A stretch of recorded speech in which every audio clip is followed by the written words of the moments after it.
Philippine Days 2020, we celebrate our heritage. Canada, we thank you for the chance and opportunity. Stand tall, Filipino, reach out to the community. Together we'll be strong in 2020. This is day 8 or the first day of the second week of Philippine Days 2020. 30 araw ng himig Pilipino, isang pagbubunyi. We've had a blast producing the first 7 days, and things are going to get more exciting as a variety of presentations are on its way. This following clip is an excerpt of Consul General Maria Austria's first day address. Mga kababayan, today marks the first day of our month-long celebration of Philippine Heritage Month, a very unique honor conferred by the Canadian government on our community and a recognition of all the contributions made by our people to this country. In the past years, we have always come together to celebrate this very special occasion. Nakakalungkot pong isipin that this year we will not be able to celebrate in the usual manner we have been accustomed to. Therefore, I am very honored to usher in an alternative celebration called 30 Araw ng Himig ng Pilipino, Isang Pagbubuni.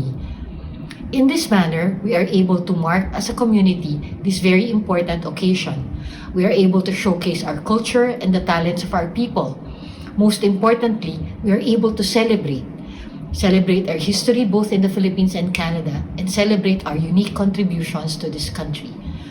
Ito po ay para sa inyo, sa mga magigiting na frontliners tulad ni Warlito Valdez, at para sa napakarami pa nating kababayan na nagsasakripisyo para po sa ating bayan. By your work and your sacrifices, you have demonstrated the finest qualities of our people. In these most challenging times, we have shown them who we are and what we are capable of. Together with the Philippine Days and the MV Bases team, the men and women of the Philippine Consulate General invite you to join us in this 30-day journey. 30 araw ng himig ng Pilipino, isang pagbubunyi. Mabuhay, and may God continue to bless our community. Thank you. For the first time in our series, a song will be interpreted through dance. Here to talk to us about the performance is Kababayang Pilipino's Josen Apolinar. Hi everyone, it's Josen Apolinar from Kababayang Pilipino. We're excited to be part of this year's unique celebration of the Filipino Heritage Month called 30 Days of Filipino Music, a Celebration. Kababayang Pilipino is a Vancouver-based cultural performing arts group dedicated to the promotion and preservation of the Filipino folk heritage through the presentation of authentic and inspired Filipino dance and music. The clip we're about to see is an excerpt from our 2018 show called Tatak. This performance is called Tagpuan, which depicts the struggles of a forbidden love and is so relevant in today's Filipino society. Thank you.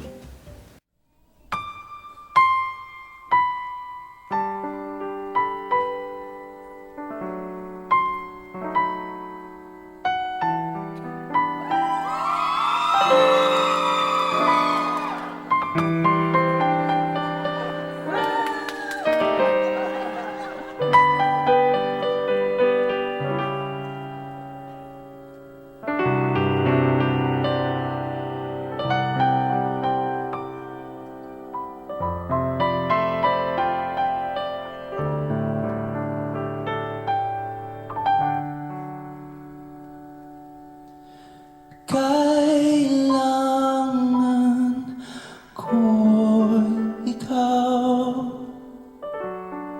dito sa piling ko. Kailangan kong madama ang pag-ibig mo sa bawat oras na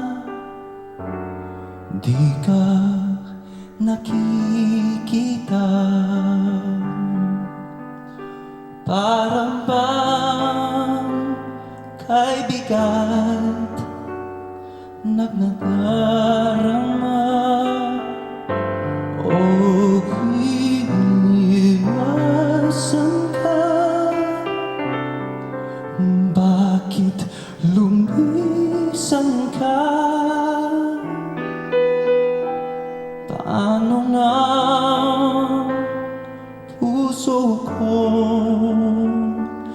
nag-iisa.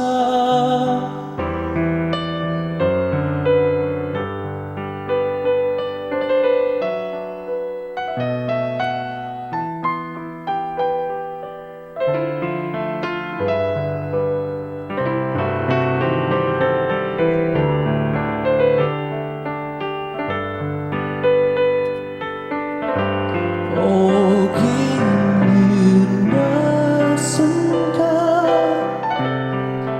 Bakit lumisan ka? Paano nga puso kong nag-iisa?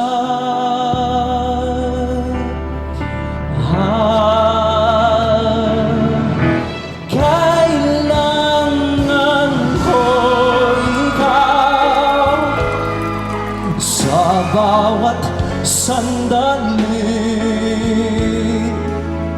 Kailangan kong iyakap mo at iyong halik. Kailangan ko ikaw dito sa buhay ko.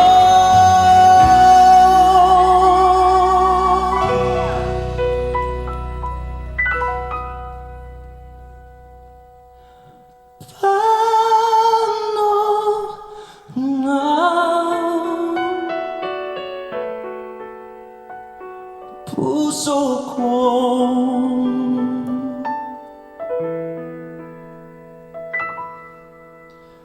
nag-iisa?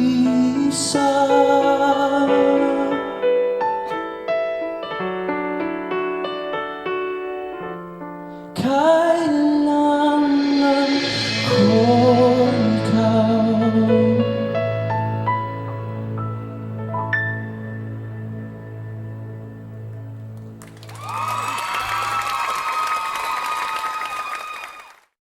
This is Ray and Sally Portalesa from Rayport Media Group. June is an important month for Filipinos around the world. June is the month we celebrate Independence Day.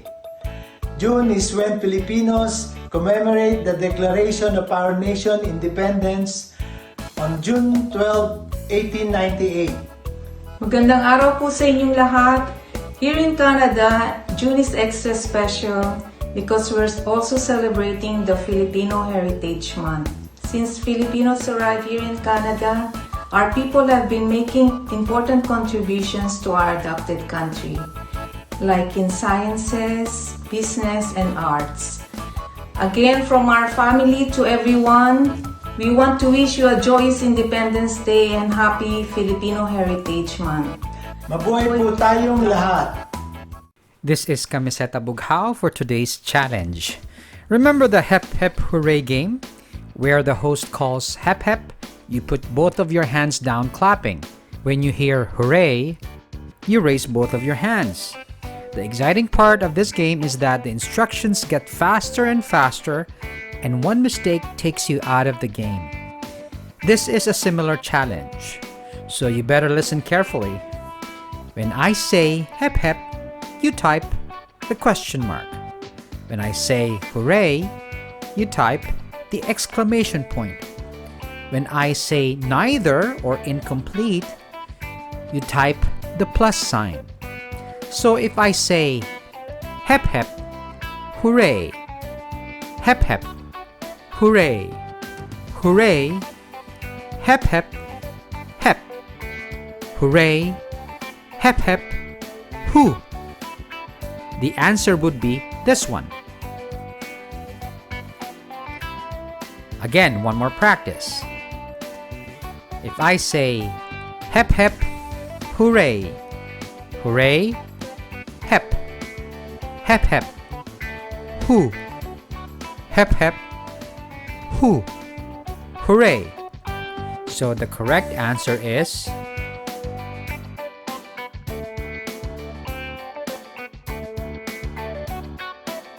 now for the game. I'll say a series only once, so you better listen. So, here's the game. Hep hep hooray, hooray, hep hep hep hoo, hoo, hooray. Hep hep hep hep hep hoo, hooray, hoo, hep hep hep hooray, hooray. Alright, I won't repeat it. The only way you can do it is rewind this.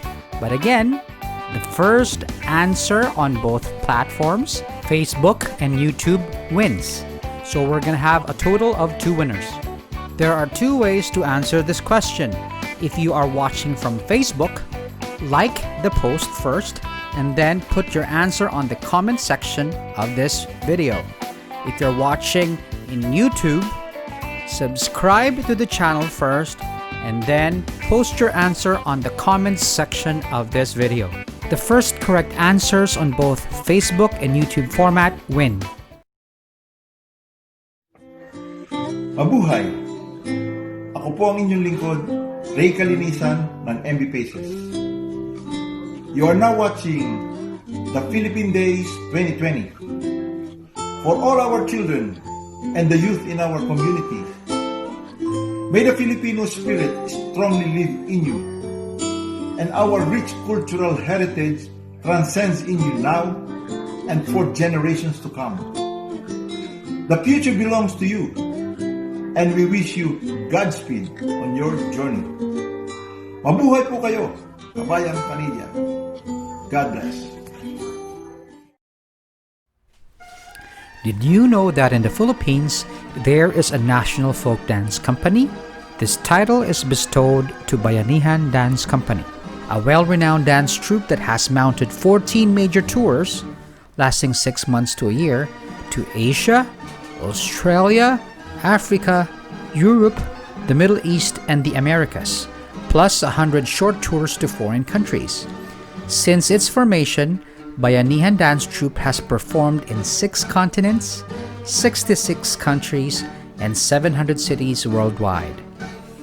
Most of the dances we see on any Philippine cultural events are based on the dance choreographs made by Bayanihan Dance Company. The group was actually commissioned to research on and preserve indigenous Philippine art forms in music, dance, costumes, and folklore, and reconstruct these research findings to suit the demands of contemporary theater. Have you heard of BTS? How about Blackpink? You might ask, hey, that's K-pop, Korean. We're talking about Filipino heritage here. Just relax, I'm gonna get there. The world caught the K-pop bug, but would you believe me that the Koreans caught some of the OPM or original Filipino music bug? Well, just take a look at the following clips. Korean singers can't have enough of Filipino songs.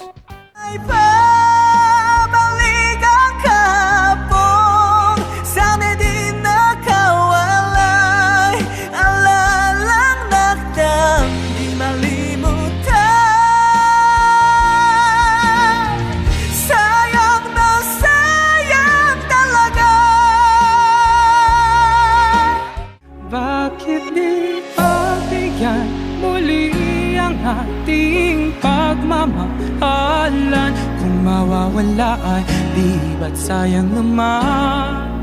Lumipas nating tila ba kailan lang? At kung nagkamali sa'yo, patawad ang pagsamuko. Tayo na't ulitin ang pag-ibig natin. Muli ikaw lang at ako.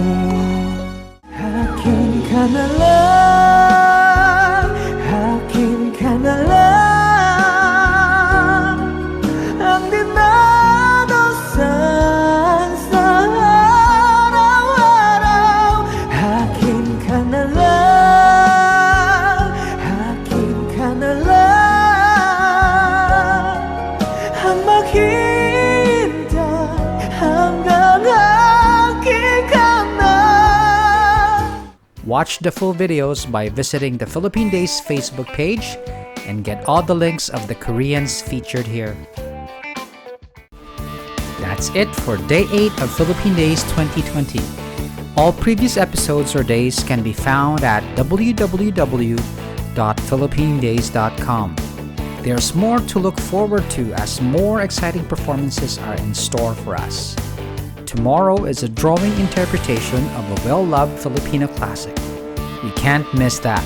If you're watching through Facebook, don't forget to like the page and the video and share. If you're watching through YouTube, don't forget to like, subscribe, ring the bell, and share. In behalf of MV Paces, City of North Vancouver, District of North Vancouver, North Vancouver Recreation and Culture Commission, and the Philippine Consulate General of Vancouver, stay safe and God bless. Mabuhay po kayong lahat, kabayang Philippine Canadians. Days 2020, ipagdiwang ating kalahian. Canada, salamat sa paglaan ng isang buwan. Taas noo, Pilipino, ipakita sa paligid mo. Sama-samang titindig sa 2020.